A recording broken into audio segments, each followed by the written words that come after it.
This could be the, Good afternoon. Right, yeah. Oh, so sorry. She goes back and forth. With Ms. Right, Bush. yeah. On behalf of the Legacy cohort of the Tower Scholars, it's my pleasure to begin with introductions. My name is Sarah Gendrish. I am a junior double majoring in English and Communications. I'm Matthew Reitz. I'm a junior triple majoring in Poli-Sci, Economics, and Asia Studies. I'm Kovan Barzani. I'm also a junior, and I'm also triple majoring in Public Policy, Economics, and Management. My name is AJ Jeffries. I'm a junior majoring in History, Economics, and Public Policy. My name is Max Fuller. I am a junior. I'm majoring in Finance and Economics. I am Stephanie Loza, a junior as well, majoring in Biochemistry. We also have one student who's unable to make it because of some medical conditions. Her name is Kate Moody. She is a double major in Human Rights and International Studies. This semester began with an intensive policy trip to Washington, D.C. in January before the big snowstorm. And when we were in Washington, D.C., after learning the basic facets of the policymaking process, we were introduced to Jeff French, our client, and he tasked us with the following question: given what has happened with the recent nuclear negotiations, how should the United States act to achieve the goals at once, more or less, from the U.S. perspective? Iran is obviously a very difficult country for U.S. policymakers, particularly with our past history. Both countries naturally view each other as a threat, as Iran also views pretty much all the Western countries as a threat. So we began with our policy analysis by announcing different scenarios, which we will outline today. And we will, and if there's any questions, feel free to interrupt, or if you need clarification, feel free to interrupt our presentation. We'll be happy to clarify anything you need to know. So in order to tackle this question, we use several methods. The first one is we created an alternative futures analysis graph based on two variables, and then we explored each quadrant, creating scenarios, and we narrowed those scenarios down to the 7 most risky, insightful, and interesting interactions between these variables. We then created a risk matrix based on the probability of those scenarios occurring, as well as the impact they have on the United States. And finally, we gave policy recommendations. When considering the main point of our question was to look at U.S. objectives, we had to consider exactly what it was that the U.S. wanted to accomplish in Iran. So this is a chart that the White House actually released after the signing of the JCPOA, outlining exactly what the White House says the JCPOA does for us, the objectives that it does accomplish. So the primary objective is that it decreases the nuclear breakout time it increases it from 2 to 3 months to about a year. It also restricts Iran's capability to produce nuclear weapons by reducing their stockpiles of enriched uranium and preventing them from producing weapons-grade plutonium. Finally, it's also building trust and confidence in Iran. So Iran will be submitting to monitoring processes that will enable us to increase transparency and trust in Iran. So these are the primary objectives that we're considering when we're looking at what the U.S. should do. So in order for us to really understand what Iran wants, we need to understand their government structure. And this is a chart that really outlines that very clearly. As you can see in the center, there's the supreme leader, or also known as the Ayatollah. Now, the Ayatollah appoints these 6 members of these guardian councils, and they will approve the candidates to the assembly experts that you see at the top. And the assembly of experts will choose the Ayatollah when this Ayatollah passes away, or if they deem it necessary. As a result, you can see that the Ayatollah has clear influence on every decision that's made within the system. You also see the electorate at the top. Now, while the electorate gets to elect all those positions, the supreme leader gets to approve anyone who gets to run for those positions, and there's a clear system of checks and balances. So when we understand and try to analyze Iran, we need to assess how the supreme leader thinks and what the supreme leader wants to do. And that is critical toward all our analysis today. Before we could assess future actions of Iran and the United States, we first had to identify their goals. And so to do this, we used Maslow's hierarchy of needs. The hierarchy is basically a pyramid divided by several levels, and the idea is that a person must fulfill their basic physiological needs first, such as food and shelter, before they could begin progressing up the pyramid all the way up to self-actualization. And so this can be applied to states, such as the US and Iran, in the sense that they have to satisfy their they have to address their fundamental safety first before they can look past their borders.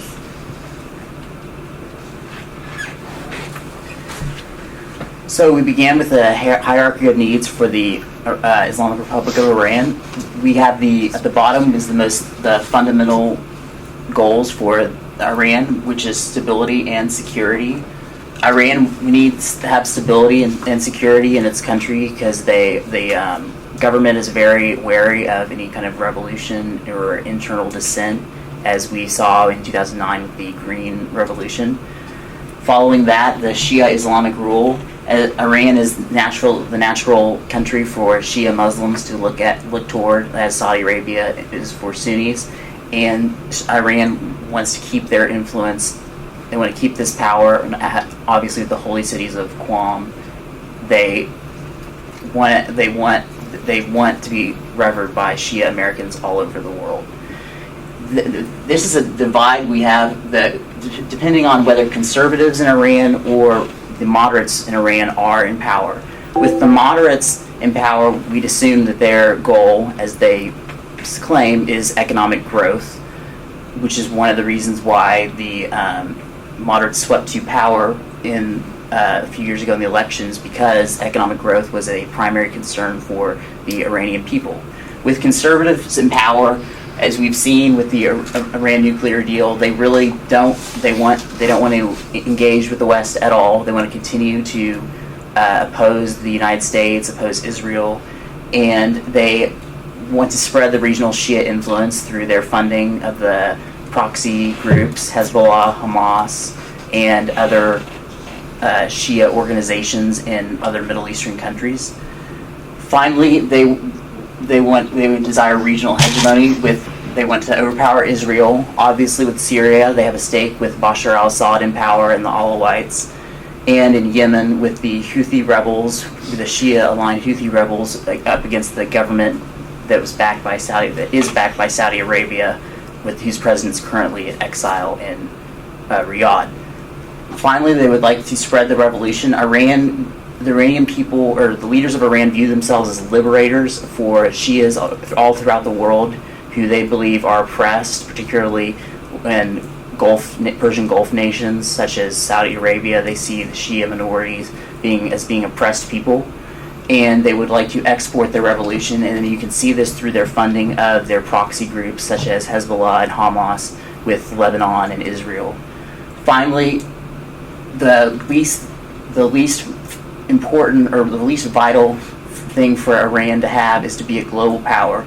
Right now, they're really struggling. Right now, the struggles the country faces are primarily regional struggles, as they try to compete with their Sunni rivals in the Persian Gulf and support the Syrian civil war, Yemen, and obviously their staunch opposition to Israel. For the United States, we assume the most important goal for the United States is stability and security, particularly in the Middle East. Without stability and security in the Middle East, we are unable to promote democratic values. We risk the spread of instability throughout the world, and perhaps a major problem in the Middle East could suck the United States into involvement through the United Nations or some sort of humanitarian intervention. Following that, the United States considers itself one of the leader in the world of protecting rights, individual rights, and human rights throughout the world, particularly with women's rights. Promoting those rights is important for U.S. policy, along with economic growth and prosperity. When nations prosper, they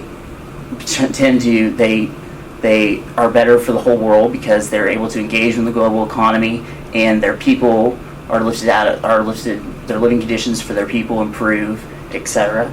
And then regional influence and global influence. The regional influence, it's really important for us to exert regional influence, but most importantly, they're pretty intertwined with global influence, just because we are such a powerful nation. We want to make sure, obviously, we promote our democratic values throughout the world. We do this through various ways, through humanitarian aid, through the United Nations. And then the next ones are to spread American ideals, which, back to the democratic values, and be the strongest global influence. We have always been, since for example, the Cold War, we've always tried to make sure that we are the strongest influence in the world, because we view ourselves as being the champion of stability and peace. And finally, hegemony as the least essential need for the United States.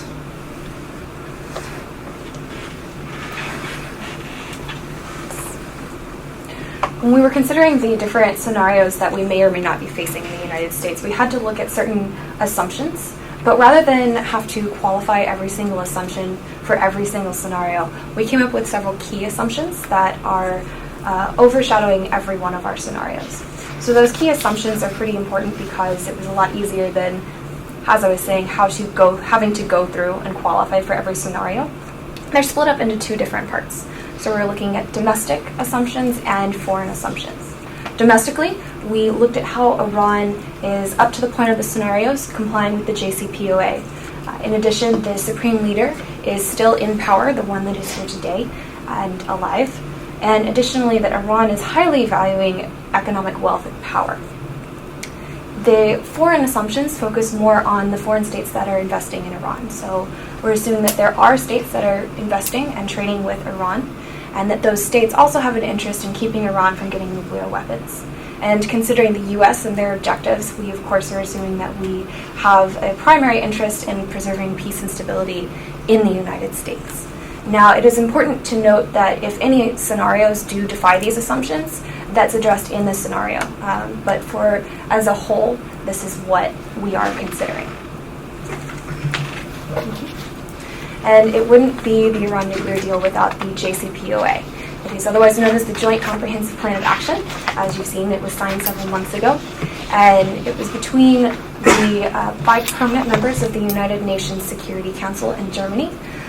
These countries signed the deal with Iran strictly to focus on the nuclear weapons program in Iran, not necessarily the humanitarian efforts that the United States is very focused on.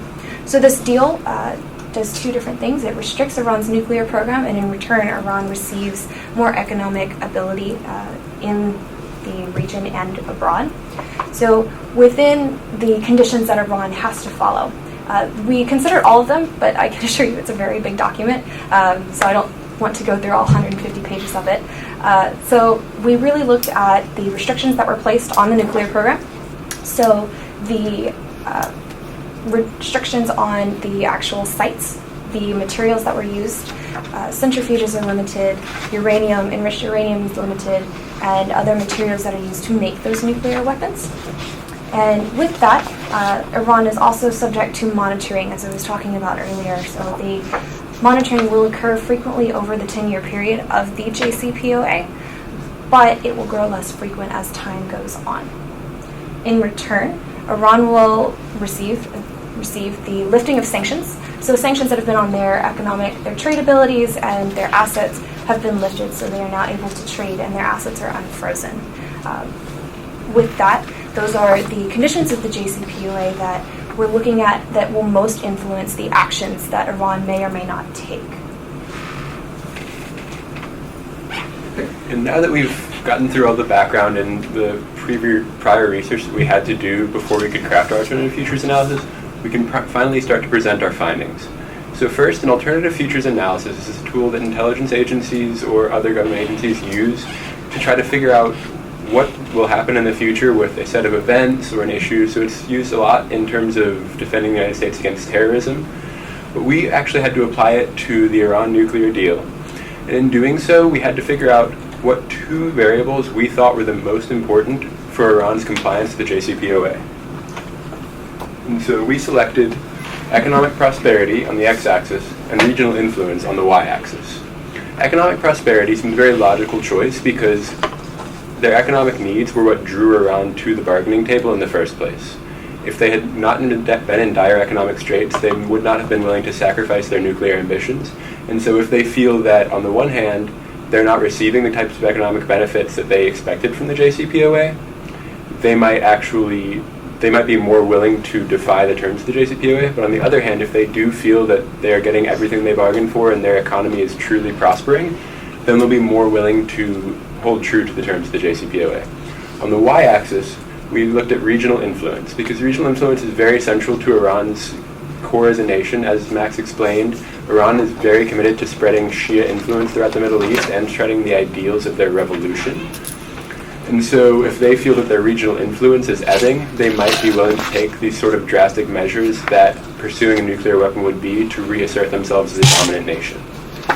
And so within each axis, we decided to break it down into 3 levels on each side so that there would be greater clarity when we presented our scenarios. And so on the x-axis, it was very easy to create these levels because economic prosperity is a very quantifiable thing. We chose to define it as median level of GDP per capita, because if we had chosen simply the pure GDP per capita concept, then it could have been very much influenced by a lot of money flowing into the hands of the most wealthy individuals in Iran without really any change for the people. And so by using the median level, we're looking at the true average Iranian voter and the average Iranian who is involved in the political process in Iran to the extent that, as Kovan explained, the average Iranian voter can be.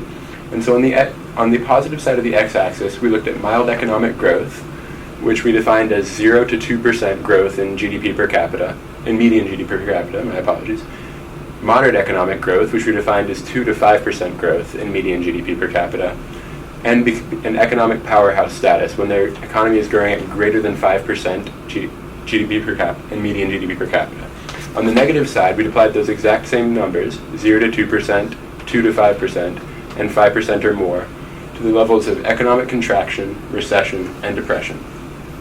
The y-axis is a lot harder to define, as international influence isn't really something that you can put a number on. We had to make qualitative judgments, but we did these through a series of very clear-cut variables. And so these variables were areas of major influence for the Islamic Republic of Iran. Things like the Syrian civil war, when their close ally, Bashar al-Assad, could either be deposed and removed from power, or he could be re-strengthened and Iran would retain a major ally in the Middle East. And areas like the civil war in Yemen, where Iran is supporting the Houthi rebels and providing them with both financial and military and weapons support.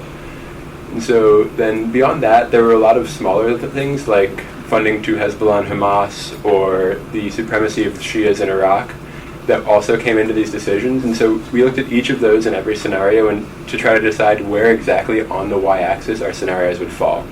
And so while we can't provide a clear 0 to 2%, 2 to 5% number for these levels, mild expansion, moderate expansion, and significant expansion were very clear-cut and simple ways to define it that we thought would make it as effective as possible for people to understand exactly what was going on in our scenarios.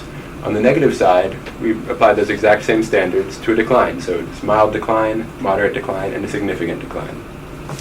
Having figured out exactly what our alternative futures analysis looked like, we finally got to do the fun part, which was crafting our scenarios.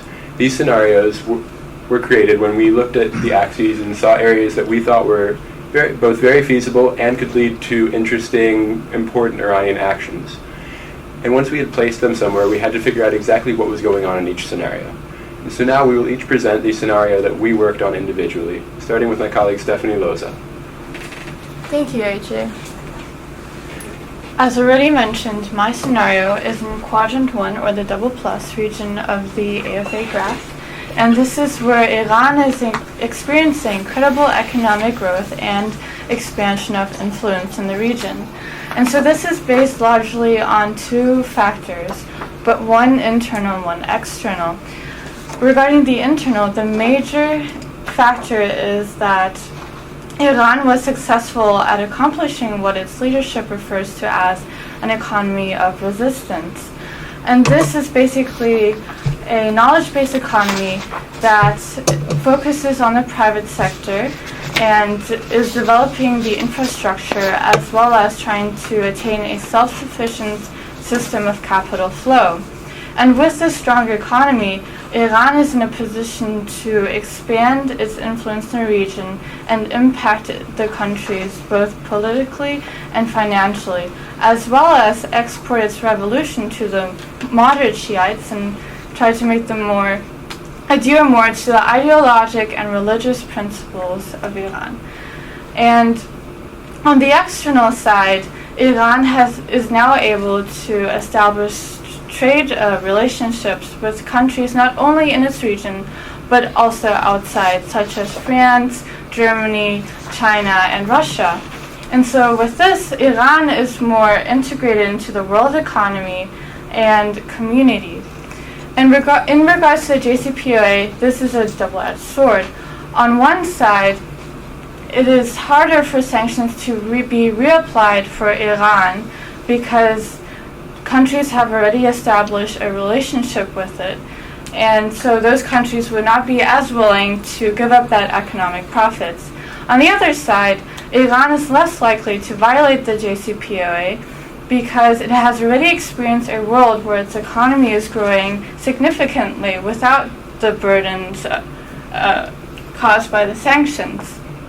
And so we recommend that the U.S. tries to establish stronger trade relationships with Iran to do two things. One, to be able to influence the country, and secondly, it will help the U.S. get sort of a leg up in the region with other regimes that are pro-Iran.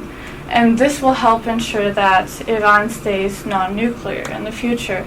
And as you will see over the course of this presentation, my scenario in regards to risk matrix is in the lower middle probability and the upper middle impact. And so if there are no further questions, or if you have questions, I can take them now, and if not, I will pass the floor on to Matthew Wrights. All right. Thank you, Stephanie. Good afternoon, everyone. I'm Matthew Wrights again. And so my scenario is very similar to Stephanie's, where Iran is benefiting from explosive economic growth while also growing its regional influence dramatically. Where mine differs, though, is that in this scenario, Iran ultimately decides to break from the JCPOA. Now, what would necessitate this deviation? Well, let's start with the setup. On the economic front, infrastructure investments from Europe and from China allow Iran's economy to grow and modernize their economy. This, combined with World Trade Organization membership, lowers tariffs on Iranian goods and allows them to become more internationally competitive. Then you also have oil prices are now stabilized. So whereas now we have them around $15 a barrel, this increases and allows Iran once again to profit off the oil. On the regional influence side, in Yemen, a shared power agreement between the Houthis and the government in Sana'a allows Iran to get their foot in the door. Yemen's not exactly a pro-Iran regime, but this is better than a pro-Saudi regime that it was previously, and Iran can get their foot in the door when they feel they need to. In Iraq, Baghdad remains under a pro-Shia government that essentially gives Iran more influence within Iraqi politics. And then in Syria, Iran recently announced intervention into the Syrian civil war alongside the Russians, and this effectively allows the Assad regime to be restored. Now, from the results of this, Iran is starting to look very powerful within the region. They're not a hegemon yet, but they're on the path to it. And this makes Israel and Saudi Arabia very worried. For the Saudis, their fears of Iranian encirclement begin to come true. You can see Iranian activity in Yemen, you can see Iranian influence in Iraq and in Syria, and to the Saudis, this is a lot of real estate they have to now worry about with Iran encircling them.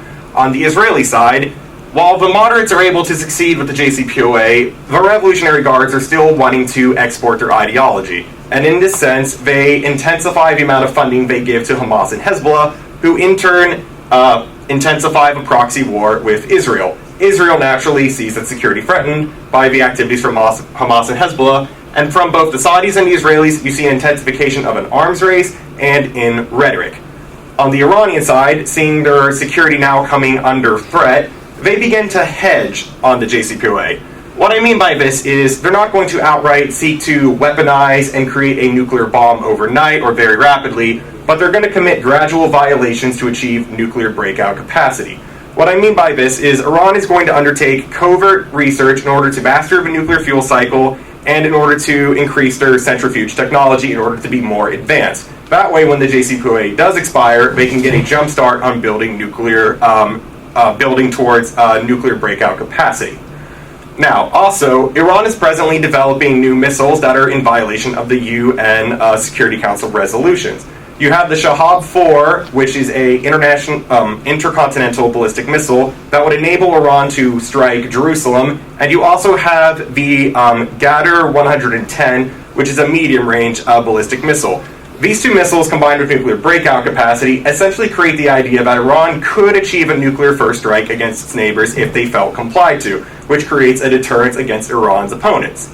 Now, for the United States in this situation, we're faced with a very interesting scenario. Iran is obviously violating the JCPOA and hedging towards a nuclear bomb, and that raises the question of what do we do in this situation? Well, in order to quote Kenneth Waltz, a famous, actually I'd say infamous political scientist, he takes a controversial view that Iran hedging towards a nuclear bomb might not be the end of the world. Regimes that achieve nuclear weapons and get towards this generally become more responsible. When you're holding on to a nuclear weapon, or in this case a large stockpile of weaponized uranium, that makes the regime very conscious about what they're going to do, because they have to worry about the security of this nuclear uranium, and they do not want it falling into the wrong hands. There is the concern that Iran could turn it over to terror groups like Hamas and Hezbollah, but if Hamas and Hezbollah acquired nuclear materials and committed a dirty bomb attack in Jerusalem or Riyadh, it's very obvious that Iran would be the first state everyone points their fingers at, and Iran would not want that in their best interests. Plus, there is a concern that Iran hedging on nuclear weapons would make the Middle East more unstable. But from what research shows, it could actually make things more stable. Iran having the potential for a nuclear deterrence for breakout capacity combined with the missiles could actually make things more peaceful. Pakistan and India, when they acquired nuclear weapons, in the previous years before that, they were fighting wars over their borders. Now they have the occasional clash, and they never let it escalate beyond that. So, in this situation, what the United States should do is two key actions. The first is offer to extend cooperation to guarantee Iran's stockpile security. Like with Russia and the collapse of the Soviet Union, there was a lot of fear about nuclear proliferation coming out of Russia. So the United States stepped in and helped work with them to make sure that nuclear technology did not proliferate and that the uranium stockpiles remained secure. If Iran wants to be a responsible great power, this is our chance to offer that to them. If they say no, we can not only use the snapback sanctions mechanism under the JCPOA, but intensify sanctions on the human rights and missile violation fronts elsewhere to squeeze the economic growth that they're trying so hard to achieve. Then, we should offer nuclear deterrence to our allies. Saudi Arabia is going to be very worried about Iran in this situation. So, what we can do is similar to what we did with South Korea to prevent them from pursuing a nuclear weapon, is offer our nuclear shield to them. We make it explicit that to Iran, if they mess with Saudi Arabia, they are under the United States' nuclear shield, and we will not tolerate any aggression towards them. We could also encourage the Israelis to offer a tacit nuclear protection to Israel. While it seems unlikely, Israel and Saudi Arabia have cooperated on security matters before, and there is the possibility this could happen. Ultimately, my scenario falls in the lower middle of the probability, as it seems unlikely Iran would deviate from the JCPOA, but as I said, security scenarios and situation compromises leads to this, and the impact would obviously be high. Now, if there are no questions, or yes, Dr. Newton. So you mentioned that when states tend to get nuclear weapons, they become more responsible. And I would offer that North Korea might be an example of a state that has gotten nuclear weapons but not become more responsible. North Korea is an interesting case, as you're dealing with an incredibly erratic, irresponsible regime. From all of our research, we've concluded that Iran and the government of Iran is a very responsible, pragmatic regime. Compared to North Korea, the Iranians are concerned about their economic growth, and they are willing to let their revolutionary ideals be put aside when they want to pursue that. Yes, there are Red Guards who are hardliners within the Iranian government, but we've seen with the JCPOA that they're willing to swallow their pride and allow this to happen. We believe that if they do acquire a nuclear weapon, they could become responsible. Maoist China, everyone thought when they acquired a nuclear weapon, would have been a major security concern. But Chairman Mao, and keep in mind this is Chairman Mao we're talking about, China became very responsible with their nuclear weapons. So I have two questions. The first has to do with the nature of this analysis. Of course. The last two scenarios have fallen basically right next to each other in your grid. here, and yet they lead to very different Iranian behavior. So are these variables, influence and economics, are they supposed to be predictive of Iranian behavior, or are they just supposed to stimulate possible... are they supposed to stimulate your thinking about what might happen in different scenarios? It's mainly stimulating thinking of what might happen in these scenarios, because here in my scenario, it's the growing tensions of Saudi Arabia and Israel that comes as a result of Iran becoming powerful that leads this to happen. In Stephanie's, I'm sure she can elaborate, there's not really the security concern. Iran's not concerned with the security in this matter. They're becoming peaceful, and it's sort of just going with things. It's sort of a branching path. We have the same beginning, but it goes off into different directions to explore different possibilities. Okay, but it's not dispositive. It's like they're in Quadrant 1, therefore they're going to break Jigpala. Yeah, in Quadrant 2, therefore they're going to sit tight. Yeah, it's not like that. Yeah, it's not Quadrant 1, therefore this. Not like that. Okay, my second question of course, is on this notion of extending a nuclear deterrence umbrella to Saudi Arabia, as opposed to what currently exists, which is conventional deterrence. Of course. Conventional extended deterrence. I don't know why it would be necessary, and I don't know why it would be credible. You just got through telling us that Iran with nuclear weapons would likely be pragmatic, following the tradition of most emerging nuclear powers, that they're fundamentally driven by rational, pragmatic objectives. 10 years from now, the conventional balance will still overwhelmingly favor the Gulf states and not Iran. Its conventional military forces are a mess, and they're going to be forever, for a long time at least. So why would you need to issue a nuclear threat in order to convince them to do what they were going to do already, especially since I'm not sure anybody would believe such a nuclear threat? Like, would anybody possibly believe that Israel would defend Saudi Arabia by threatening a nuclear exchange with Iran, or that even we would do that? Perhaps I might have misspoken, but regarding Israel, it would be encouraging a tacit one, The idea of Israel coming out in public to say, we are going to defend Saudi Arabia, that's going to cause some credibility issues. But the idea we saw is that there has been some tacit cooperation between the Saudis and Israelis before. But on the side of the U.S. extending nuclear deterrence, the idea basically is, the Saudi Arabians are very insecure about Iran. They see Iran in every single shadow around them. The idea is by extending our nuclear deterrence to protect them, it's the idea of reassuring them and confirming that the United States is standing by them. There's been a lot of concerns within the Saudi government that Barack Obama, under his foreign policy, has been leaving them out to dry, and the idea is we don't want Saudi Arabia to take a rash action because they believe we're going to sit by and do nothing for them. So even if I, as an American citizen, is very skeptical that the United States would ever fire a nuclear weapon in defense of Saudi Arabia, perhaps Saudi leaders would believe that promise? I mean, we would have to back it up and make sure that we're demonstrating we're very credible on it. I mean, with Barack Obama, you saw any security guarantees he's been making in the Middle East has been met with a lot of doubt. We have to make sure the Saudis trust us, and that's an ongoing thing that the next administration will have to deal with in order to build that trust and in order to build that credibility as well. All right. With that, I'll turn it over to Max Fuller for his scenario. So my scenario also falls in Quadrant 1, which is the plus scenario. However, unlike my colleagues' scenarios, my scenario is marked by mild economic expansion and mild increase in Iranian influence in the Middle East. Starting with the mild economic expansion. The reason I don't see the Iranian economy expanding as fast as they believe it will is for several reasons. The first reason is their infrastructure is very out of date, including their petroleum infrastructure. They've been isolated from the world for years and years, and they've been relying on Chinese parts that are bootlegs of American parts to get around the sanctions. So obviously it's not a very promising situation with their oil infrastructure. And on top of that, the oil infrastructure the oil prices are extremely low right now. As with the infrastructure, the primary investments, if the primary investors in Iranian infrastructure, I believe, will be China and Russia, because one, the United States sanctions against the Iran against their human rights abuses and as a state sponsor of terrorism remain in place despite the JCPOA. The JCPOA only applies to nuclear-related sanctions.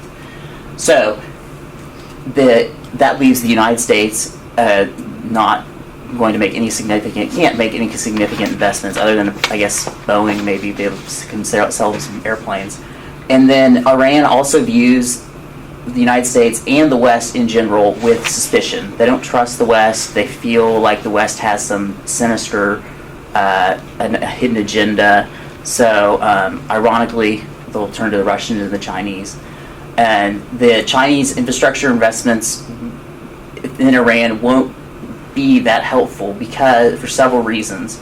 First of all, Chinese infrastructure investments, if you've looked around the other countries where China has made significant investments in infrastructure, for example, Ecuador is the one example I think is pretty significant. The Chinese, although they invest in Ecuadorian infrastructure, they just want the natural resources, and they use their own labor force to complete the projects. The Chinese, the Ecuador oil refinery that was built by the Chinese is completely staffed by Chinese. They are basically, they think the United States just want their oil. Well, okay, China, okay, so they're going to turn to China, but we'll find out.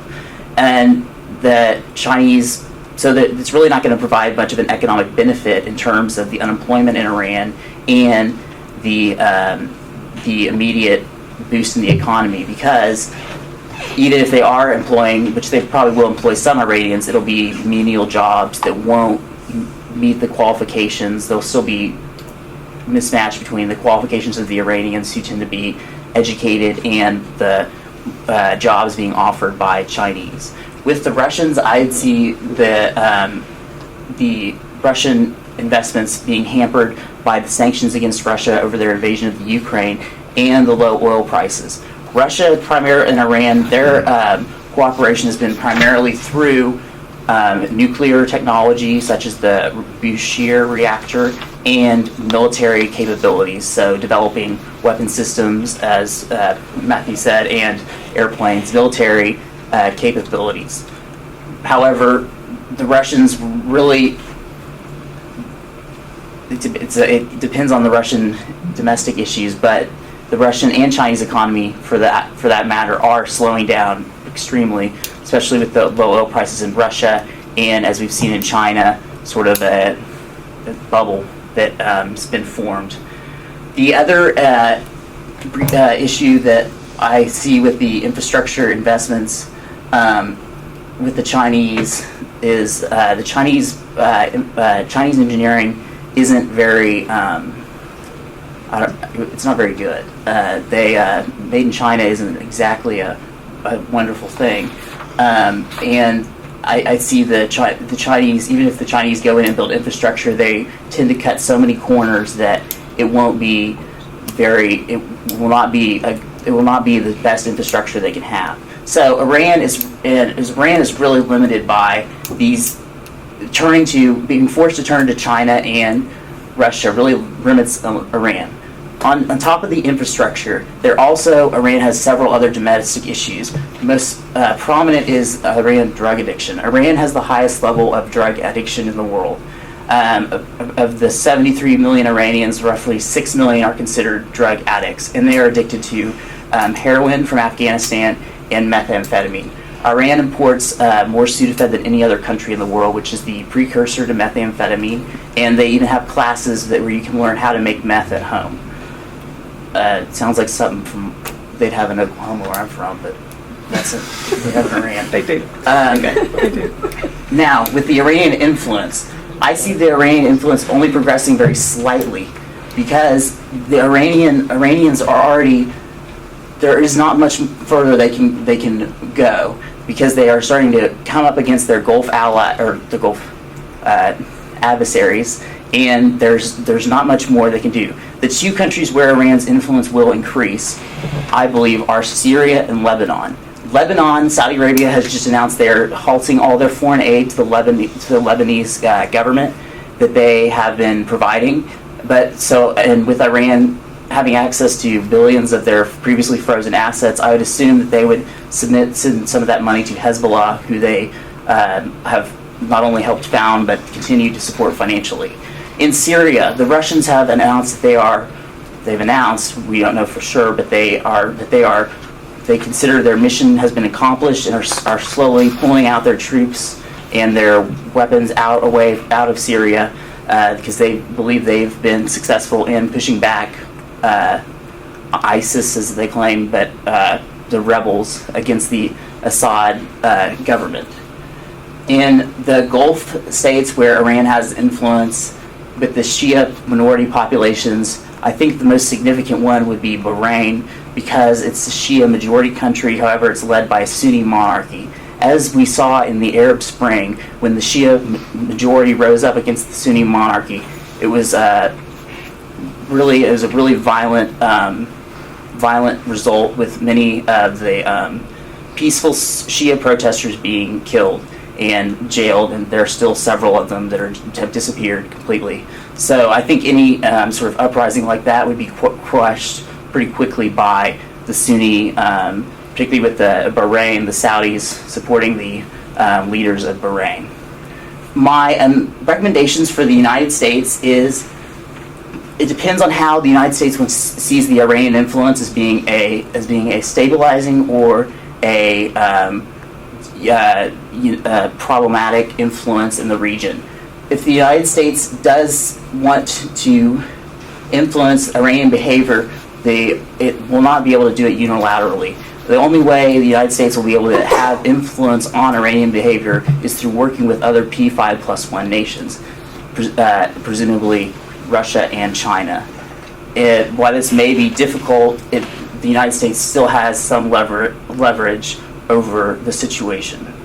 So on the risk matrix, my probability is high and my impact is low middle, because it's not so bad that they violate the JCPOA, but their influence is increasing and their economy is improving, and they remain opposed to the United States. Are there any questions? I can get any. Go easy on me. With that, we'll move along to the second quadrant, which is still in the positive range of things for Iran in terms of influence, but it's more negative in terms of the economy. So I'm looking at something that economists have recently come out saying has about a 50% of chance of happening in the next 2 to 3 years, and that's a global recession. So we're looking at this situation on more of a global level rather than just a regional level, and we're looking at how all of the global influences are going to impact Iran's choices. On the AFA, we see that it has a higher amount of influence, and this is because Iran has established at this point its trade partners with countries outside of the Middle East. So we have countries like China, France, Germany, and those countries are more likely to not help, but because they're trading Iran, it allows them to have more influence in the Middle East, kind of by association we're looking at. On the economic side, Iran has had a growing economy, and with the recession, it would kind of balance it out, which is what it puts it in a more contraction area, rather than fully into a recession. So when we're looking at the global recession, we're considering how it's going to affect Iran's trade partners as well as Iran. You may have seen a few weeks ago that Iran came out with China saying that they have an intent to increase trade with them with $600 billion. With that, it's a pretty good deal for Iran, but with a global recession, that wouldn't exactly be feasible as easily as it could be right now. And therefore, Iran's going to lose some leeway with China on that front. And when we're looking at the recession and looking at what Iran might do, that is something that's going to influence their actions. We also have to consider the fact that a recession is a sort of a limited period. It is defined as a 2 consecutive quarters in which the economy is contracting, and then after that it diverges. It's either going to grow again or it's going to sink into a depression. So when we're looking at what Iran might do, there are essentially 2 different tracks that it might take. The first is a sense of frustration, simply because, okay, the JCPOA hasn't been helping as much as we thought it would. There's a global recession. We're still not able to grow our economy as much as we wanted to. Therefore, why not just go back to having our nuclear weapons program and doing what we did before? With that, however, they would risk having sanctions placed back on them. And because of that, it's not something that I believe is likely to happen. It's more likely that they would wait out the recession period to see exactly which direction the global economy is going to go. If it goes in a more positive direction, then Iran would be least likely to do anything for the JCPOA. They're more likely to comply with it and continue hoping for the economy to grow and be able to increase trade at that point. If there is a negative, a downturn, I guess we could say, it's more likely that we have a scenario that's more negative that we're actually going to get into later. So I've focused on specifically the positive outcomes. So with Iran only looking at the recession and waiting for them to see exactly what choices they should make. And as a result, the United States doesn't necessarily need to worry in the event of a global recession. It's more likely that we would just need to observe Iran's actions and make decisions depending on what they do at the end of that recession. Any questions? Yes. This goes to the accountability of the JPOA. Mm-hmm. And it probably could apply to anyone, you or one of your colleagues, but do you all make a certain assumption that the level of accountability is to a point where there's unlikely to be violations, at least on the margins? Are you talking? Because by Iran, otherwise, would it be fair to assume that there's going to be hedging or violations, at least on the margins, because it's in their interest and because the accountability level is not so tight? It depends on the different scenarios. So we do keep in mind that there are specific procedures that have to take place in the event that any condition of the JCPOA is violated. And so it could be that in certain scenarios, they only need to go to certain levels. They might only need to get a smaller committee together to kind of almost a slap on the wrist to Iran and say, fix that. And it could be that it could extend further, depending on what scenario we're looking at. That's a concern, a serious concern, that with the deal, obviously making sure that they aren't violating certain parts of the JCPOA, especially since they've already violated UN they violated UN resolutions against missile testing already, even after the enactment of the JCPOA. And obviously, the United States, for the United States' perspective, we don't have diplomatic relations with Iran. We really don't have any sort of presence in the country at all. So that is a serious concern, especially like she said, we can slap them on the wrist, or there's not a lot we could do other than that, because China and Russia getting their cooperation would probably be difficult. Is there ability to refreeze assets? I mean, how much of a disincentive is there to not violate on the margins?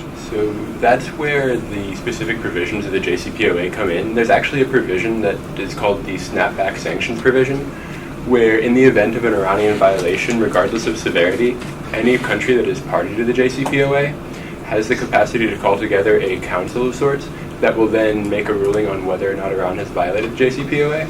And that alone gives the six countries of the P5+1 the capacity to reapply sanctions and punish Iran in the event of a violation. But even, as Max said, there is a concern that as Iran becomes more integrated, some countries will be less willing to reapply those sanctions. That's why a provision of the JCPOA that I think is particularly ingenious comes into play, where if the council who is called together to make the determination whether or not Iran has violated it does not take any action within, I believe it's a period of 3 weeks, and does not pass a resolution to continue the deliberations, the sanctions are automatically reapplied. And so this means that if Iran does violate the JCPOA, if it violates it on the margins, the JCPOA is fairly strict, and so it allows that small bit of room where we can provide a slap on the wrist without there being any serious threat of Iran pursuing a nuclear weapon for real.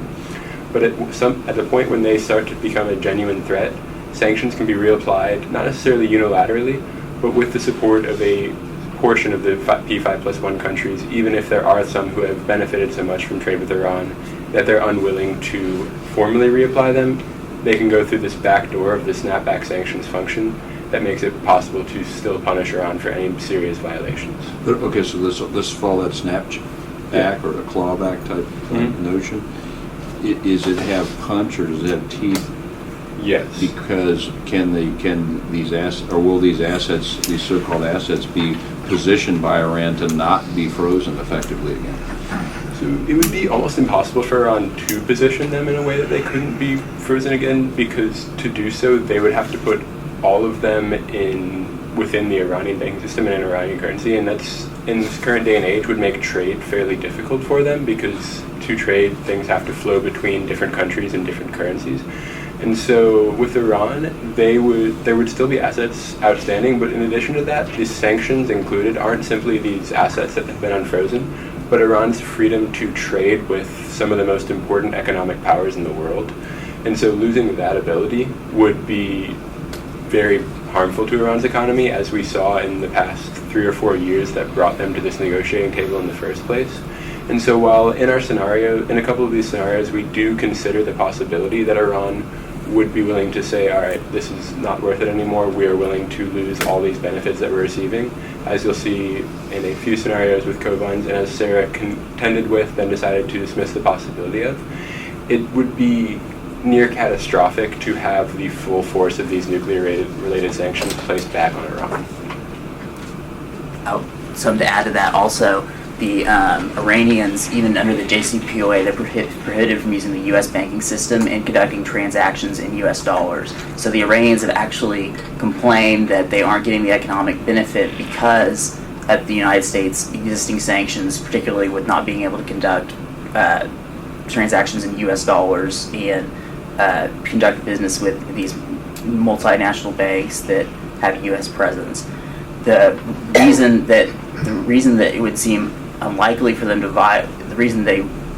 it would not be in their interest to violate the JCPOA is because if they really want the U.S. to continue to cooperate with them and allow them to do something such as conduct business in U.S. dollars, they're not going to have that. We're not going to let them, if they continue to violate or not follow their end of the bargain. Okay, with that, if there are no further questions, I'm going to pass it on to Koblenz. So this scenario is one of my colleagues, was Kate Moody's, and she designed it. She did a great job designing this, so I'll try my best to present while she's not here. Now in this case, we have the Ayatollah dying. Now coming from a family of Kurdish dissidents, nothing would make my father prouder and happier.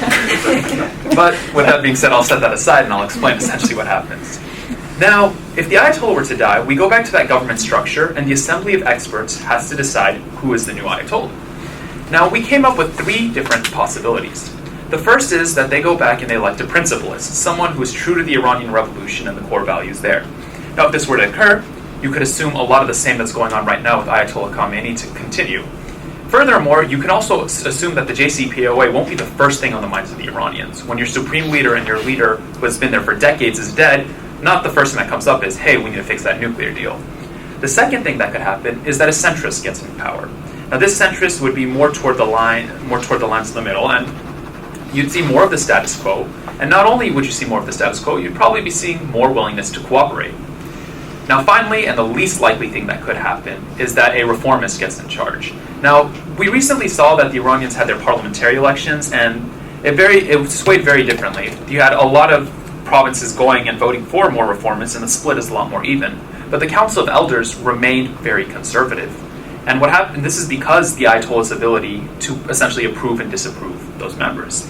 As a result, it's very unlikely for this to happen, but if a reformist were to get in charge, such as Rouhani, for example, which wouldn't be completely out of the question because he is the current standing president, and that was a similar situation that Khamenei inherited the country with, we would have dramatic reform within the Iranian government. Now, because of these uncertainties, the United States can't just take pretty much a one-glove-fits-all approach. Instead, they need to essentially adapt. We have to look and see, okay, we have to make sure that we're not going to take anything drastic, and we need to keep our negotiations where they are. So a large part of what this scenario says is, even if there is a new supreme leader, they'll be so concerned with other factors that the JCPOA won't be the first thing coming to their mind, and that the United States should engage with Iran as usual, barring that there is some sort of reformist that comes in charge that really wants to shake up the system. Are there any questions? I have one. If does it matter where? I mean, so the Ayatollah is going to die at some point. Mhm. Does it matter if he dies and Iran is in a period of significant retraction or a loss of regional influence? Right.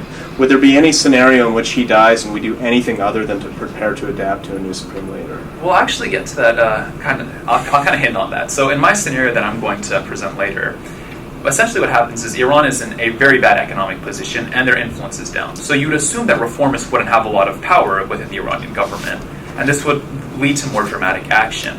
And part of that dramatic action could be violating the JCPOA. In this situation where we had the supreme leader die, it was one that wouldn't prompt dramatic action.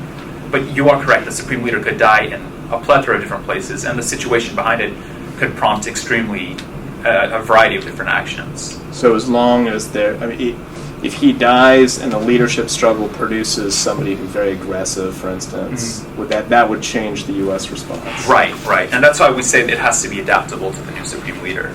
And even more than that, honestly, in terms of determining what the location on these axes would do with the election of a new supreme leader, I actually think it would more so drive who was selected than alter the behavior of that leader afterwards. Because if, for example, as we'll see in Kovan's scenario, Iran is in dire economic straits and the people feel they've gotten nothing from approachment with the West, then the Assembly of Experts would be more likely to elect a very conservative, hardliner supreme leader than if, as in this scenario, they're in a state of very mild economic expansion, nothing too dramatic is happening, but the economy is improving and Iran's doing a little bit better.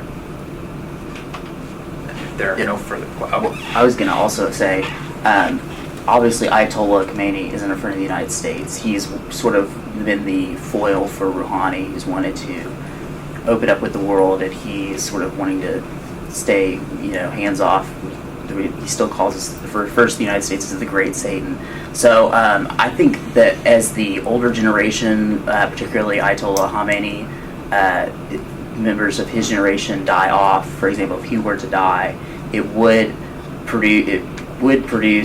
could produce an opportunity for the United States to become more involved in Iran, especially because Ayatollah Khomeini was one of the people he was basically the one that in 2009 that quashed all the dissident protests against the reformist party, the Green Party, and he was the one that they declared Ahmadinejad, who's an ally, who's a conservative like him, the winner before the polls had even closed. If there are no further questions, I'll hand it off to AJ to present his scenario.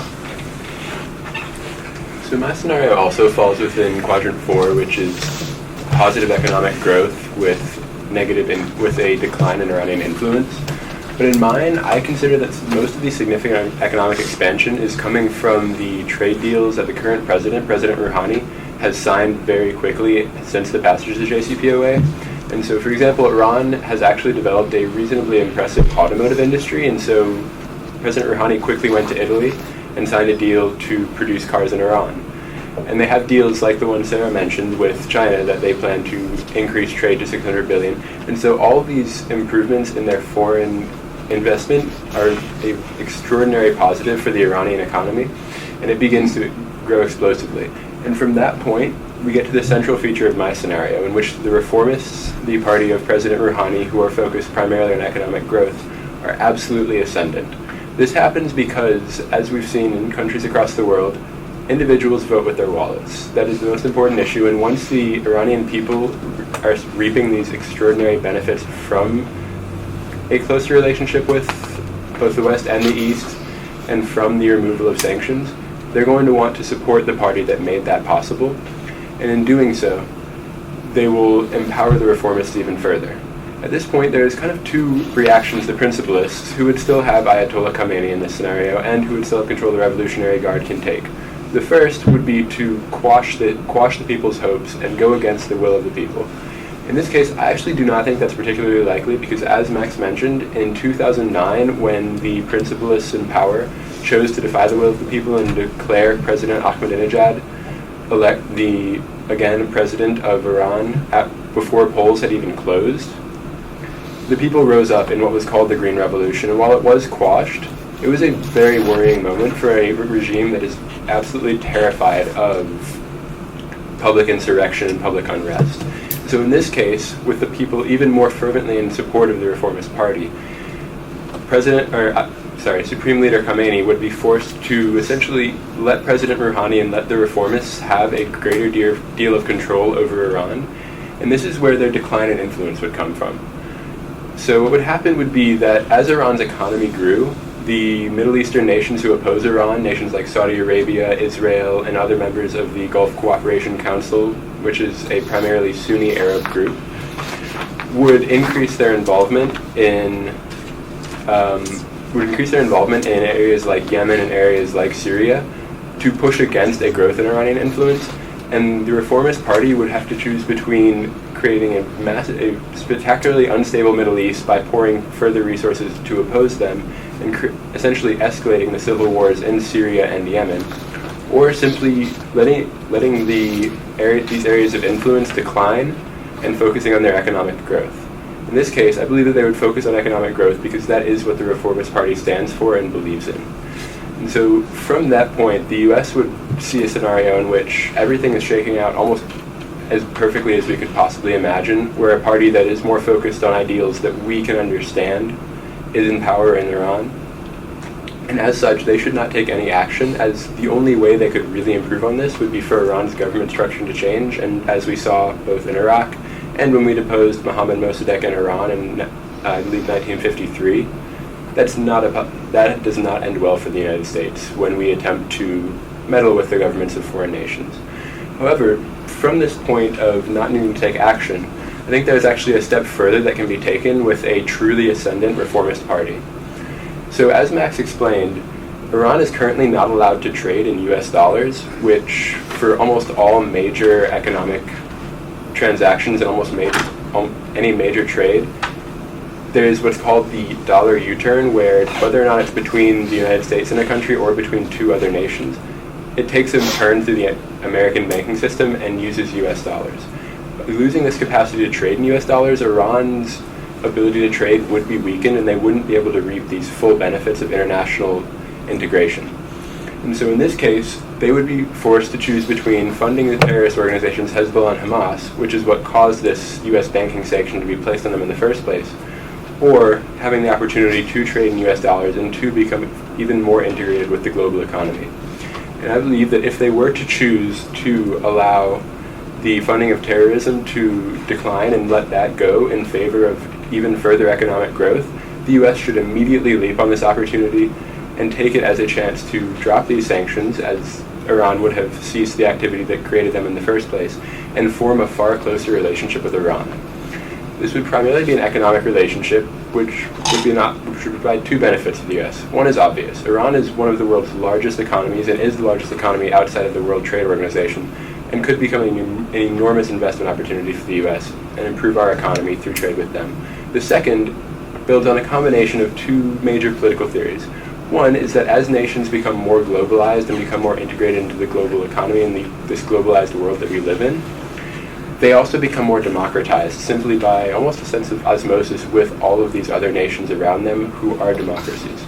The second theory is that democracies don't fight each other. This is held up in the face of historical evidence for the past many years, essentially since World War II. And we've seen that while there are many wars between democracies and autocracies, democratic nations have less cause to fight each other and have more recourse to international conversation and international agreements to solve their disputes. And so if Iran does drop its funding of terrorism, the U.S. should immediately attempt to use our economic weight to pull it closer in to the globalized world and improve our relations with them. So in terms of probability, I do leave the funding of terrorism aspect out of the probability prediction, as that is simply a byproduct of this scenario rather than the scenario itself. And so the scenario where Iran's reformers would become ascendant is actually a fairly probable one, and it would have a very low impact on U.S. interests, because as I said, this would be a wonderful thing for the U.S. to have an Iran that looks a tiny bit more like what we would want to see in Iran. So before I move along, does anyone have any questions about the scenario? Okay. In that case, I will hand it off to Kovan to present his own scenario. Now, this scenario is one that wouldn't make my family very happy, and it's one where Iran becomes very belligerent and very aggressive in the region. And before I really present this, I want to explain how we get there. So today, unemployment in Iran is at 10.7%. In this scenario, unemployment spikes to 20%. This has a huge piece of pressure on the middle class. Furthermore, what happens is that Iranian regional influence goes down dramatically. In areas like Syria and Yemen, they lose these powerhouses that they used to control, such as Assad and the Houthis. And finally, in Iraq, you get a more secular, moderate government with Shias not having as much power. This makes it very difficult for reformists in Iran. And what this means is that the principalists retake control. No longer are people looking to Rouhani and these other huge influences to really drive the future of Iran, but they're going back to the fundamentals. This leads the Ayatollah to rein in control from his political structure and really re-centralize the country. Now, the Ayatollah will act in 3 different ways in this scenario.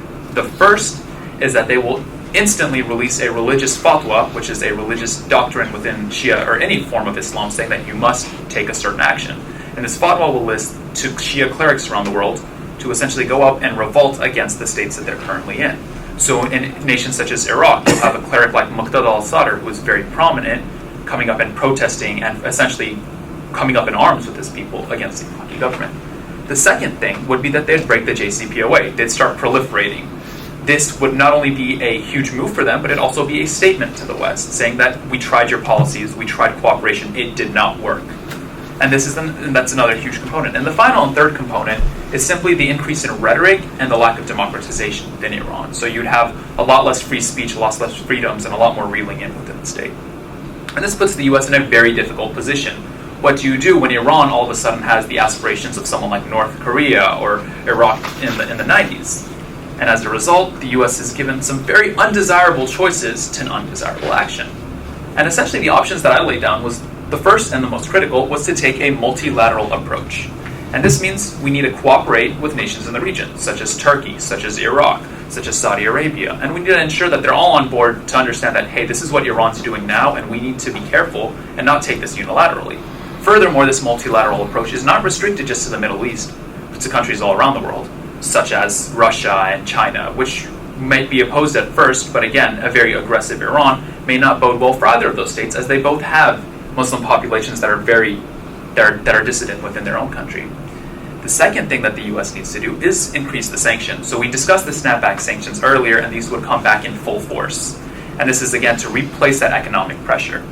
The third thing that the U.S. has to do is to essentially go up and fund and support the regional governments that are fighting against these new dissidents. So in the case of Iraq, if you see Muqtada al-Sadr having his power coming back, you'd essentially send more aid and send more support to the Iraqi central government, ensuring that they can handle this. Not only does this help them contain Iran, but it also provides legitimacy to a multilateral coalition and an approach.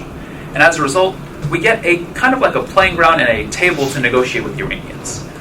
This isn't going to be the solution, the end-all be-all solution, but it definitely gives us a point to start in talking with the Iranian government. And if further action is necessary, that would be deemed in the future. But in terms of just getting to the right place and positioning the U.S. in a more powerful position and a stronger position to deal with the threat, those would be the approach that I would advise. And the probability of this is very low, and it's very unlikely that the Iranians will break this, and the impact itself is very high because you'd see a huge impact within the United States and the region around it. Are there any questions? Oh, yes. Can you hypothesize what would be the catalyst for something like that happening? So the main catalyst would be if all the efforts that the reformists took just completely fall flat. And the things that the principalists wanted, such as increased influence, also don't get met. So essentially inside the state, you'll see that, okay, the youth, for example, in Iran, they'll say, oh, we took this optimistic, great approach, and all of a sudden it fell down completely. So that's where the things such as unemployment spiking to 20%, you'd see people kind of going more radically. And this doesn't come without the counter consequence. When I also developed this scenario, I discussed internal dissidents within Iran also rising up, taking an even more extreme reformist stance. So in this situation, it would just have to be a very, very large set of failures by the reformists. Yes. So, just to clarify, in this scenario, you said they're abrogating JICPOA, right? So, does that mean they're breaking out? Specifically, what would be happening in this scenario? Kind of like the Donald Trump, Ted Cruz approach, rip up the agreement on day one and essentially say we don't want to be a part of this anymore. Okay, so it's a visible public demonstration that they're going to return to the status quo ante, and this is within 8 years. Right. So why not bomb Iran's nuclear facilities at that point? So one thing that I try to lay out was that it's not an approach that's completely off the table. But to get to that point, we also want to take this very cautiously, see if we can rein back in the influence and the pressure on the Iranian state. Let me just push you a little bit on this, Okay. though, because part of the hang on just a minute. Okay. So part of the JICPOA is rapidly and vastly reducing the number of centrifuges that Iran has, and putting them in one relatively vulnerable location. Right. So if Iran has ripped up the JICPOA, says we no longer care, we're going to go back to the status quo ante, it feels to me like you'd have this nice window of opportunity where they've got this big soft target in Natanz, and you would have a lot of international approval for saying, go now, because these are the guys that have just decided they don't want to play anymore. There's a whole other set of risks that associate with that. So one, if you do a bombing like that, the Iranians there's a good chance that they will retaliate. So instead of just funding Shia clerics, you wouldn't be surprised to see Iranian forces storm in with these clerics, kind of merge in with one, as Iran has a large Shia militia known as the Basij. So action from those religious groups would be very prominent. The other thing is, the issue with, especially if they start proliferating, is that the U.S. can still take action. Again, I'm not taking that off the table, but this is something that we have to be very cautious about, and building that coalition is the prerequisite. Like you said, we have to have that international support, and having that international support is having that coalition, ensuring that everyone's at the table and talking about the issue at hand. I was just going to say that the idea that we would bomb nuclear facilities is pretty severe. Dropping a bomb on a nuclear facility has tons of consequences that. We don't even know the extent of these nuclear facilities, but if we dropped a bomb on a nuclear reactor, the humanitarian consequences would certainly destroy the United States image. But you wouldn't be hitting a reactor, you'd be hitting Natanz, the enrichment facility with centrifuges. But nuclear, in general, dropping a bomb on a nuclear plant, particularly if we aren't aware of what is there, it's nuclear material being spread into the atmosphere possibly. It is an issue, right? But I think the people who've modeled this are not that concerned about bug splat or the other metaphors they used for this issue. No, you're not talking about releasing reactive particles. It's not the same sort of thing. If you were going to hit this, Right, and Professor Newton, you had a question? I do, but Matthew wants to, I think, engage in this conversation. Oh, yes. I was going to say, you also have to think about the second and third order consequences. If Iran gets hit and we, destroy this facility housing or centrifuges, they're going to retaliate. So if Iran decides to start a war, what happens to the Middle East next? And then what do we do? What happens next? This opens up the possibility of, if we take drastic action, we could see we already have a very rapidly changing Middle East. If we do this could lead to Iranian destabilization or create a whole new plethora of problems we can't even think of right now that would make our situation very more difficult, hence the emphasis on caution. So my question was to ask you to please elaborate a little bit on when you say take the multilateral approach. In your remarks, all you said was that the United States should give aid and shore up the Iraqi government, which isn't very multilateral. And so I'm assuming you mean something else. Yeah, so that was just one example of taking that multilateral approach. So you also get to the discussion with, again, the governments with a large Shia population, so with Bahrain, where these clerics are starting to get more, dissident. And you'd ask them what they need. Now, Iraq is an area of my expertise and that I'm familiar with, so that's why I use that example. But in general, that multilateral approach will take, it will be in the form of coalition building, and then you'd have to substantiate that. So take it to the next step, not just say it verbally, but support these states. So for example, just giving aid to the government in Bahrain, or being more aggressive with just troop placements or whatnot. And would your policy recommendation be that the United States do that with regional governments, or would it be that the 5+1 group that's involved in JICPOA also be asked to join? And talking about the Western powers in the ideal world, you'd have the 5+1 join, but you can't just, if they're not willing or if they're slow to act, the U.S. has to take the action regardless, because you can't afford having a civil war in Iraq as we're seeing right now. And it'd be even worse if it was, if the Shias, which are the larger part of the population, were more up in arms, or in Bahrain. So again, there's a huge time constraint on that, and ideally we would have that, but in a practical sense, if push comes to shove, the U.S. might have to do that unilaterally. They'd have to unilaterally try to work multilaterally, if that makes sense. Are there any more questions? Okay, with that being said, I'll now explain the matrix. So as you saw, we were talking about probabilities and impacts throughout our scenarios. And this falls under what we call a risk matrix. A risk matrix is an impact-based calculus that will essentially assess each one of our scenarios and give us a more holistic view. So as you can see, we have my Iranian belligerent situation where the impact is very high. We talk about bombing Iran, but the probability is fairly low. And in other situations, we have Iranian compliance, where the probability is very high, but the impact is very low.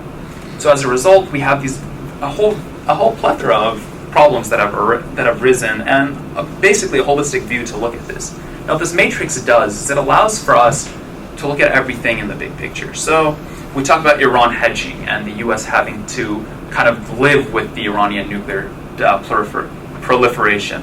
So there's a whole bunch of what the matrix does. It essentially gives us perspective, and it tells us which scenarios are the most interesting, which ones are the most practical, and which ones are the most plausible. Are there any questions about the matrix?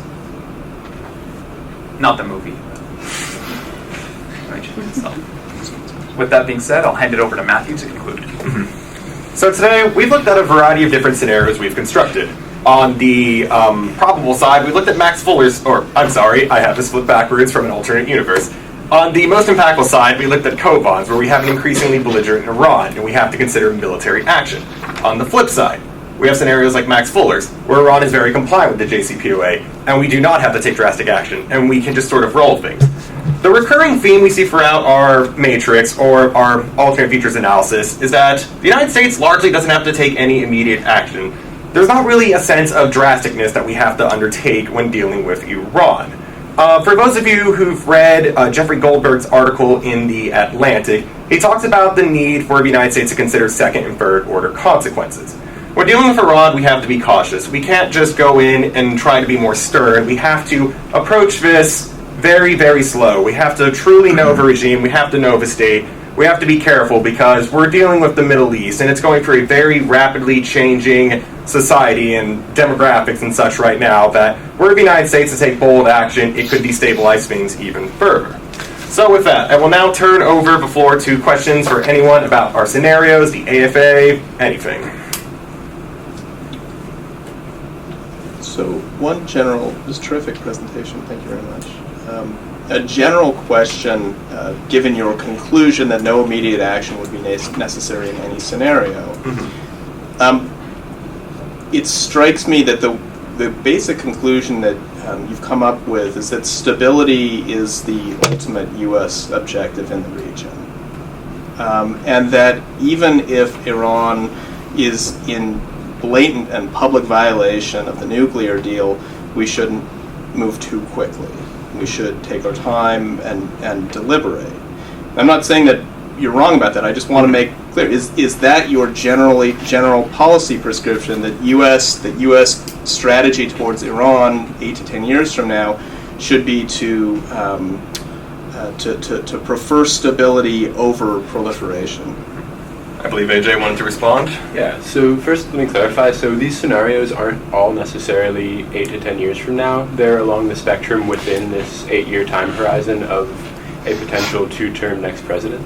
But essentially what the JCPOA does by initially pushing Iran's nuclear breakout time back to a full year is it does give us this time to deliberate and this time to make a fully informed decision regardless of the scenario that comes up.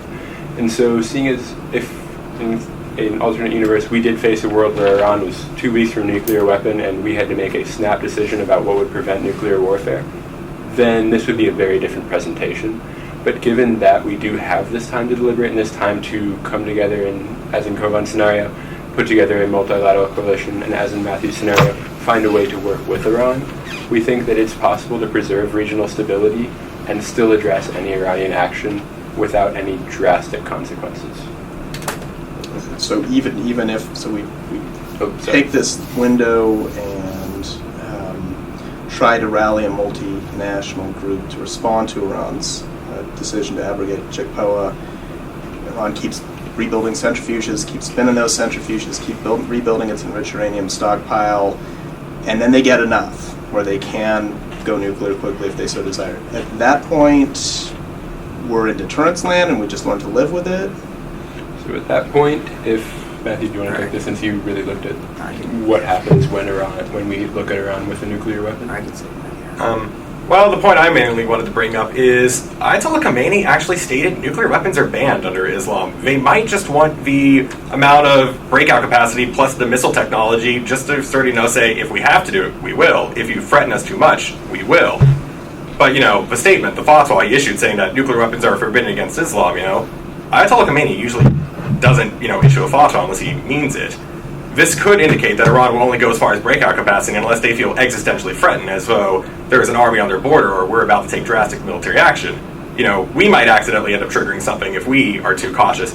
Hence why, the United States has a huge, we have soft power, we have diplomacy, we have economic means. We should explore every possible option before having to take such an action. So nuclear weapons are basically irrelevant in this scenario. The most likely scenario is that Iran complies with the JCPOA. Second scenario is that Iran breaks it, but moves slowly enough that we can compile some international response. And the third scenario is they break the JCPOA, they build enough to get a latent nuclear capability, but that doesn't matter anyways because of this fatwa. So the nuclear piece seems, I'm not saying you're wrong, I'm just trying to understand the conclusion. The nuclear piece seems pretty much irrelevant here, right? The nuclear piece is relevant, not as... sorry. So I would kind of like to hit this. First, what the Ayatollah said releasing his fatwa, it wouldn't be the first time that someone's used Islam as a tool and then kind of misinterpreted it or went back on their word. The reliability of the Ayatollah isn't very high on the U.S. set of, the U.S. set of like people we trust. I don't think Ayatollah's at the top of the list. So with that being said, although the fatwa was there and he would lose credibility from that, again, looking 8 years into the future, even past that, if you really want to extend the time frame, we don't know what the Ayatollah is going to be thinking. We don't know if he'd be alive, even as we saw in one scenario. So that's where the nuclear component kind of comes in. Is in the long term, we don't even want them to have the chance to get to that because we don't know who the actors are going to be 10, 15 years down. So we solve for that within these 8 years. Does that answer the question? So you sort of disagree with your colleague on the consequences. I do. That's fine. I do. I was going to add the other thing about the fatwa that he mentioned that it was banned under Islam. Obviously, Pakistan's a different country. Pakistan does have nuclear weapons, and they are they're a Muslim state. So obviously, there is a disagreement within the Muslim nations about that particular fatwa. Also, when he issued the fatwa, that was during the height of Khomeini. I'm talking about the first one, Khomeini. Khomeini. Okay. Well, the other thing you have to look at Iran is they say they want a nuclear program for peaceful and research purposes and to generate power, but they're sitting on some of the largest oil reserves in the world. So it really doesn't seem to make a whole lot of sense that they're having like a power shortage. That they need some way to generate. Europe uses nuclear because they don't have. Iranians have oil in the ground, so it's kind of ironic that they would want to go and do some nuclear power when they could just drill. Beyond ironic. There's something that you mentioned too that I do want to make sure is clear. Within the JCPOA, there are conditions that you are outlined that you are required to follow. And so in the event they're rebuilding centrifuges and following that process, it goes back to the fact that we have now this longer nuclear breakout time. And so even though we do have some very drastic scenarios, we have measures in place not only that we can follow, but also that if they're ignored, that gives us the key to come in and actually act. And so we have room to be diplomatic, but we do have to consider also that while we're saying, there's no immediate action necessary, we also have room to follow the JCPOA and go through those steps in order to stop things before they get too far, or in the event that they do get too far, consider the JCPOA violated and therefore those terms are no longer applicable. Any further questions? First, I'd like to congratulate you all. You're incredibly conversant in the subject, and your preparation seems extensive, so congratulations. One just thought is, it may be outside your scope, but depending on the outcome this fall in the Oval, which party, which view, have you guys thought about, instead of looking at what likely happened with Iran, what's likely to happen in the U.S. and its effect on the JCPOA? I mean, I can take Donald Trump. Huge. Well, the one thing about Donald Trump is that he wrote The Art of the Deal, and that was, it wasn't a required text in this course, but apparently if you read The Art of the Deal, you'll be able to negotiate like unbelievable. So if we had a Donald Trump, if Donald Trump wins in November, I don't think we should have to worry, because his foreign policy is we win and they lose. That's Cruz's. Well, So I'll joking aside. Let me ask you a serious question about this. Yeah, well, I'm serious. Yeah. That Trump in particular has come out and lambasted this deal. Granting that he is not usually good on specifics, what from your research have you gleaned does he specifically not like about this deal? Well, I personally, my thing, I don't, because this is the worst deal of all time, I think, but he, right, like you said, he offers no specifics, so I think it might be just for politics to, oppose everything Barack Obama does, and, sort of rally, get people out to vote. Beyond the political, he essentially parrots the most common critiques of the deal, in that he says it's too soft on Iran and it's too generous with them, and we aren't firm enough with them. We don't have as strong of inspections as we need. And so it's essentially the very common critiques. And returning to the politics in the United States question, essentially we had to some extent put aside the political issues in the United States, because having a scenario where we see Donald Trump or Ted Cruz get elected and light the JCPOA on fire on national television would have been a very short scenario, and it had to be honestly at the background. But to have a full analysis of the JCPOA over the course of 8 years, we had to make that initial assumption that the JCPOA is left in place and is respected by the next president of the United States. And so while introducing American politics would have made this a even more interesting presentation, and would have made this incredibly complicated. It would have made it almost too complicated to really approach. Also on a serious note, if the next president were to throw out this nuclear deal completely, it would look bad for the United States as being, other countries would be like, well, why should we trust the United States if they're just going to if they're going to elect another president that will just throw out this deal? So, I mean, we that's one of the arguments the United States constantly has used in the past is, well, we can't trust such and such nation, but if we're making a deal and then a new administration comes in and just says, no, that deal's void, null and void, what's our signature worth? Part of the construct of the assignment was you had been hired by the next president to advise that person on what these scenarios would be and what the course of action should be. And so you're providing a neutral analysis without reference to the temperament or intelligence of that president. Can I ask just a real quick question, just because course. I don't know the answer to this? Oh, In the sure. real world, is there any precedence for applying Maslow's hierarchy to states as a predictive hierarchy to a state's behavior? Is there precedence for that? I mean, is that a generally accepted Okay.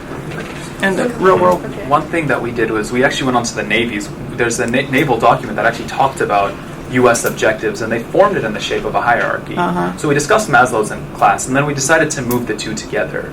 So again, it's kind of just looking at the fundamental interests of the state. Now, you can have irrational actors within a state all the time who will violate. Big assumption about security and stability versus ideology, for example. Right, and that's part of what we had to really dig down, because it's hard to do any sort of analysis where the actor is just completely irrational, will do everything sporadically. That's fair. So that's good. I appreciate it. Good, very much. I mean, even in politics or international relations, we look at states as an actor, right? And so that would relate directly as like looking at a person and seeing how they would act progressing up the pyramid. My turn to go? Yeah. All right. So I'm going to start off by saying a few things just off in reaction. So there were a few big things that I was hoping that you were going to get from this assignment. So when I was thinking back to my time in college and sort of some of the breakthroughs that my professors enabled me to have at roughly the same stage that you're at. And one was seeing a situation from another country's perspective, which I think came through very clearly in your presentation. Second is appreciating the complexities in international affairs, as Jeff and I were talking about. You know, when you're really interested in international politics at a young age, you come feeling you have a lot of answers. But it's only when you really start trying to apply these things that if you do it in a mature way, that you realize how complex these things are. So just some of the things that were mentioned in your document that would affect Iran's decision-making: Iraq, Syria, Israel, Saudi Arabia, Yemen, Pakistan, Germany, France, China, Russia, the United States. So even to the point where you're talking about changes in the Chinese economy could have real impact in how Iran processes these things. So I'm glad that that came through very well. And then the final, which I think really has come through in the question and answer, is trying to understand the potential for your actions, for one country's actions, in trying to get what they want in one scenario, how that might lead to unwanted outcomes in another. There were a number of things that were indicators to me that you're doing a very good job. You're good at setting a good foundation for yourselves in terms of producing good analysis. I really liked the explicit identification of assumptions. You don't know how valuable that is, and you don't know how difficult that is, even to the point where you're exploring whether a nuclear Iran is a bad thing at all. Again, that shows a level of analytic maturity that you don't always see.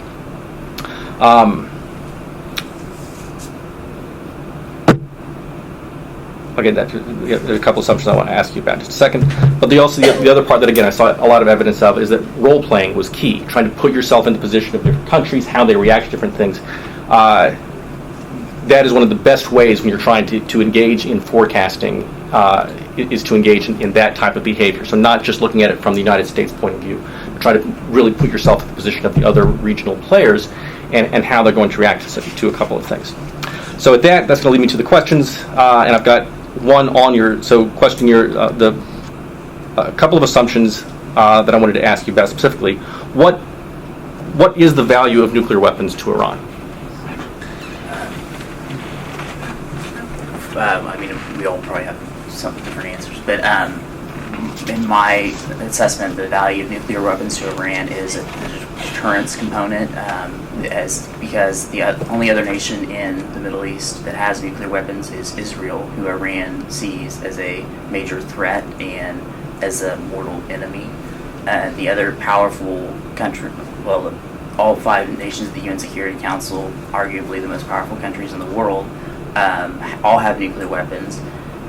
And in addition to those countries, India has a nuclear weapons. Pakistan, which is on Iran's border, also has nuclear weapons. So really, it's sort of some kind of international legitimacy for them to be able to say, we have nuclear weapons, the deterrence capability, wanting up the Gulf states, particularly Saudi Arabia, being able to have that kind of thing, being able to have a nuclear weapon in defiance of the international community would be a big blow to the effectiveness of organizations like the United Nations, which are trying to prevent war or proliferation that would escalate or increase the probability of a war like that.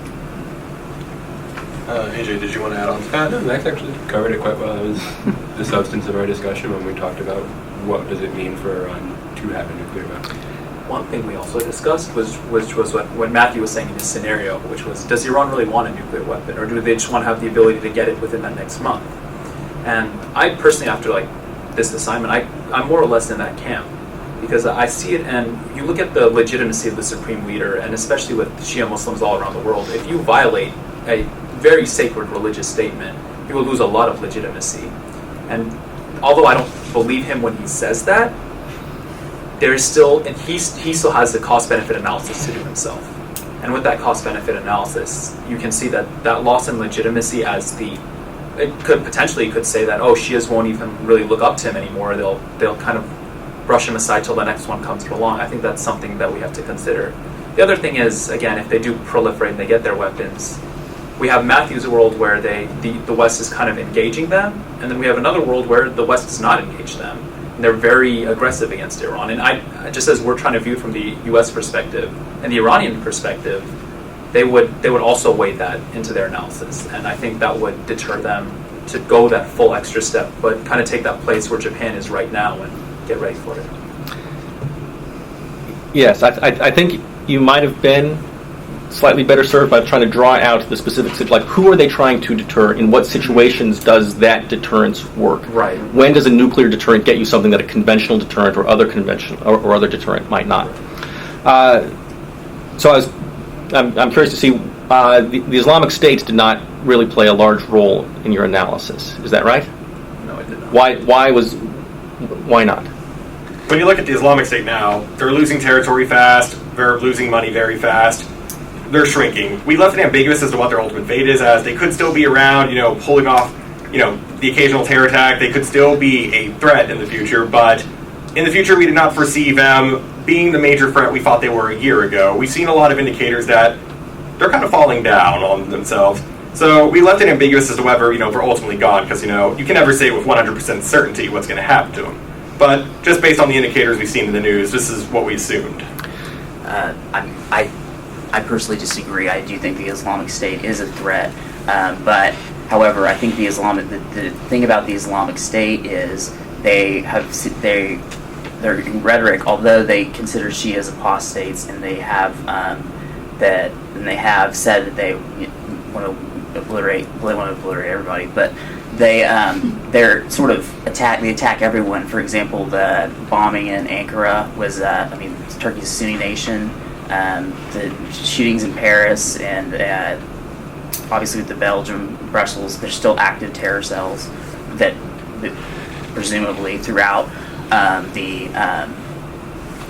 throughout Europe and possibly other countries. But I think that I agree that there are being dialed down, especially with I think with other international involvement. It seems that with Russia getting involved, even though they were attacking primarily the U.S.-backed rebels, they are still, the Islamic State is being driven back, and their support of the Assad government has driven them back.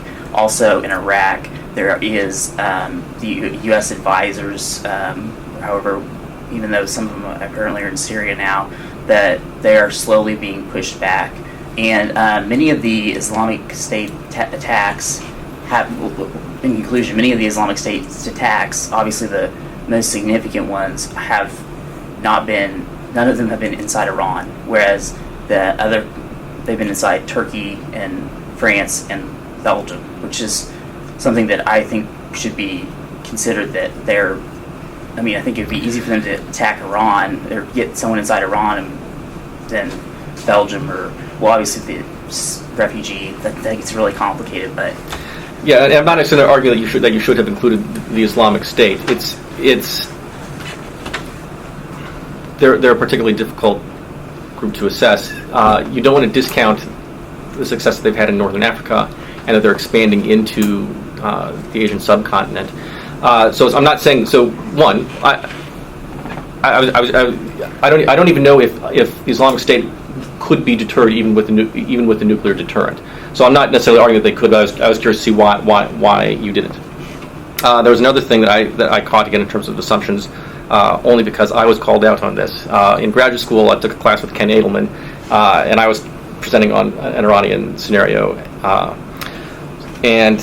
So imagine, if you will, that you had a policy solution that would not only flip the switch and make Iran a stable force, but one that was closely allied to the United States, and that policy was going to be have the effect of that for over 20 years. Would you consider that to be a successful policy? Would you be happy to come up with such a solution? contingent upon the side effects. Like if we do that, the Saudis are extremely angry with us, and the Turks decide to pull out of NATO, then it'd probably not be the best solution. So you referred to regime change as a foolish approach on page 14. In my presentation, I referred to our failed Iranian policy, and Edelman called me out on that. And he said that the Shah gave us 26 years of a good relationship with Iran, where they were a dependable partner. He said it might still be a failed policy, but you have to make the argument. You have to explain why you've done that. So just because I feel I had to return the favor. So I'm sorry, I've got two more questions. So Matthew and Kovan, your scenarios were the ones where Iran violates. Yes. What do your scenarios have in common? Well, a large part of what we have in common is it's really interesting, honestly, but I guess it's kind of the incentive that the Ayatollah has and the direction that they want to take it. So in my scenario, the Ayatollah reels in all the power, and he is very aggressive. And in his scenario, the Ayatollah is still attempting to proliferate, but it's in the back of his head. In mine, it's clearly more explicit, whereas in Matthew's, it's more under the table. So I guess we assess the actor in a similar way, but our responses are completely different. I would also actually say that part of, so sorry, to clarify, I actually ended up editing all the scenarios, so I got to read them all a couple times. But part of what I really liked about Matthew and Kovan's two scenarios is the fact that they present Iran's in two perfectly opposite states. One's at the top right-hand corner of the axis, the other's at the bottom left-hand, and shows that in either state, Iran could make this decision to proliferate, and so their lack of common ground was actually, I think, the most interesting interplay between them, for the most part. So go back, if you would go back to where you have your alternate futures graphed out. With that, there you go. That was it. Now back to the axis, the graph. Here we are. Too far. Nope, I want to get the whole thing. There we go. Yes. There we go. So, yeah, you had a few slides toward the end. There was one where you have arrows pointing out to individual scenarios. Does it zoom in? That's Yes. it. So this is the only part that I felt that you could have taken it one step further. We should so highlighting the two scenarios where they do break out. Mine's the most plausible. Correct, but I think you could have identified the two scenarios where they do break out, and I might be putting words in your mouth. So correct me if I'm wrong. But what you're looking at is that the danger zone in this is really at the extremes of the economics. If things are going too well, there may be cause. If things are going very badly, there may be that. Those are the situations where Iran may be willing to take huge gambles. And I like having the juxtaposition between the scenarios in the upper right, because it's sort of teased out. Why would they not? What are the things that would cause them to take a gamble, and what are the things that would not cause them to take a gamble? So I think you could have pulled that together. It could have explored, like I said, what I think is fundamentally the commonalities of those things, and the contrast between the scenarios in the upper right. You could have made that a little bit more succinct. My final question is on the risk matrix. Of course. So a couple of things there. So again, overall, I'm pleased. But I did have a couple of questions. The first one is: did you think about any other approaches to displaying the risk, or explaining the risk, or explaining the consequences overall? We had the formulas that you gave us with like threat levels with terrorists, and we took it I guess we kind of simplified it, in all honesty, and that's kind of that's the approach we wanted to take. But in general, we looked at a multiple set of facets. I even tried thinking of time frame as a potential third axis type of thing that you could look at, but we kept the time frame constant, as it was 8 years or so into the future. So a couple things. And correct me if I'm wrong, but you have the green at the top and the red at the right.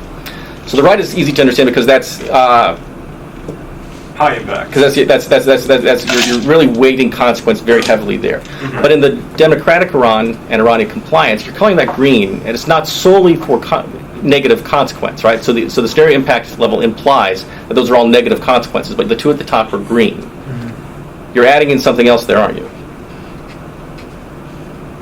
That there are potential benefits to Right. the United States. Right. So it could have been interesting to see the impacts. You have the negative impacts and a separate matrix that you have the scenarios with potential benefits or opportunities. Mm-hmm. So this is very simple, and typically you want to go simple. But I want to just tease out a few things that I think you sort of conflated in there. I would have liked to have seen the impact levels defined a little better. So it seems to me that high is clearly breakout. Mm-hmm. I think upper middle, if I'm reading it correctly, it's continued engagement in conventional military and terrorist activities that are terrorist sponsorships that are destabilizing, and then lower middle is more avoidance of those things. You may have been sort of calibrated that scale a little bit differently. The only other, as I was sort of noodling on this, the only other thing you might have considered if you've seen a radar graph. Mm-hmm. So and put out specific outcomes on there that were both good and bad. So closer ties to Europe, closer ties to the United States, potential for positive regime change. Those are all positive things. You could have a whole series of negative things, such as coercion and conventional military sponsorship of terrorism and breakout. Right. That then you could have. So every scenario would have a different profile, and therefore it would have been much more difficult to portray. But that's another direction that you could have gone, and that's really the art of presenting analysis like this, is trying to find that line between what is something that I can very simply convey to decision makers, as opposed to how complex the conclusions are. You have to weigh those things. But overall, I think you found a very good balance. Mm-hmm. So I think that's everything that I have. I've been very impressed. I think you should be very proud of yourself and the work that you've done. I asked him not to say that. Can we give him a round of applause?